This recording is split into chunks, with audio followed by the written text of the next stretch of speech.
और अब खबर कैथल से। आपको बता दें, कैथल पहुंचे हैं सीएम नायब सिंह सैनी और यहां पर उन्होंने कांग्रेस के ऊपर जमकर हमला बोला है। कांग्रेस ने झूठ और भ्रम फैला करके ये चुनाव जीता है, ये बात सीएम नायब सैनी के द्वारा कही गई है। अब जनता ने कांग्रेस को सिरे से नकारना शुरू कर दिया है। रणदीप सुरजेवाला पर भी उन्होंने निशाना साधा। उन्होंने कहा कि रणदीप सुरजेवाला झूठ बोलने में माहिर हैं।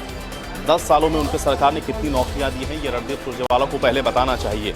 10 साल में कितने लोगों को 100-100 गज के प्लॉट दिए गए हैं, ये जानकारी भी उनको देनी चाहिए, क्योंकि जनता से सिर्फ और सिर्फ झूठ बोलने का काम कांग्रेस पार्टी करती है। ये बात कैथल पहुंचे सीएम नायब सिंह सैनी ने बयान में दी है। सीएम नायब सिंह सैनी कैथल पहुंचे, जहां पर उन्होंने कपिल कमल कार्यालय में पदाधिकारियों की मीटिंग ली। उसके बाद वृंदावन गार्डन भी गए, जहां पर लोकसभा में जीत के लिए उन्होंने जनता का आभार व्यक्त किया। इस दौरान उन्होंने कहा कि कांग्रेस के कुचक्र को तोड़ने का हम काम कर रहे हैं और कांग्रेस की ओर से चुनाव में झूठ फैलाने का काम किया गया कि मोदी सरकार के आने के बाद आरक्षण छिन जाएगा, संविधान खत्म होगा, जिससे जनता ने सिरे से नकारा है। रणदीप सुरजेवाला के झूठ पर भी उन्होंने कहा कि वो झूठ बोलने में माहिर हैं। सुरजेवाला हिसाब किताब रखने में काफ़ी माहिर हैं। ये बताने का वो कष्ट करें कि 10 सालों में उनके सरकार में कितनी नौकरियां दी गई और कितने लोगों को 100-100 गज के प्लॉट आवंटित किए गए। एक बात कहने के लिए भाई, तू सरकार के अंदर मंत्री था, उस सरकार के अंदर साझेदार था,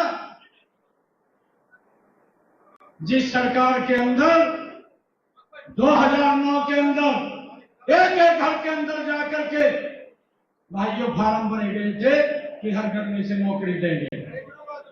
उसके बाद 5 साल वो व्यक्ति मंत्री रहा।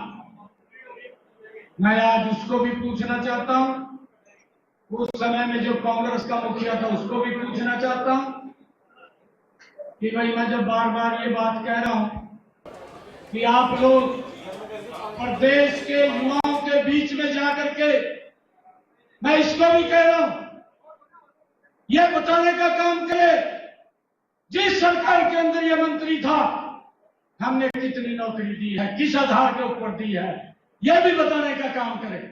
अरे गरीब व्यक्ति का वोट ले जाते थे, घूमता रहता था, उसके कपड़ों में से बदबू आती थी, जब मिलने के लिए जाता था नौकरी नहीं मिलती थी।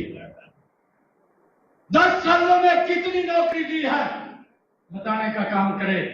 मैं बड़े फख्र के साथ, विश्वास के साथ मैं भी ये बताने का काम करूंगा 9.5 वर्षों में मेरी सरकार ने कितनी नौकरी दी।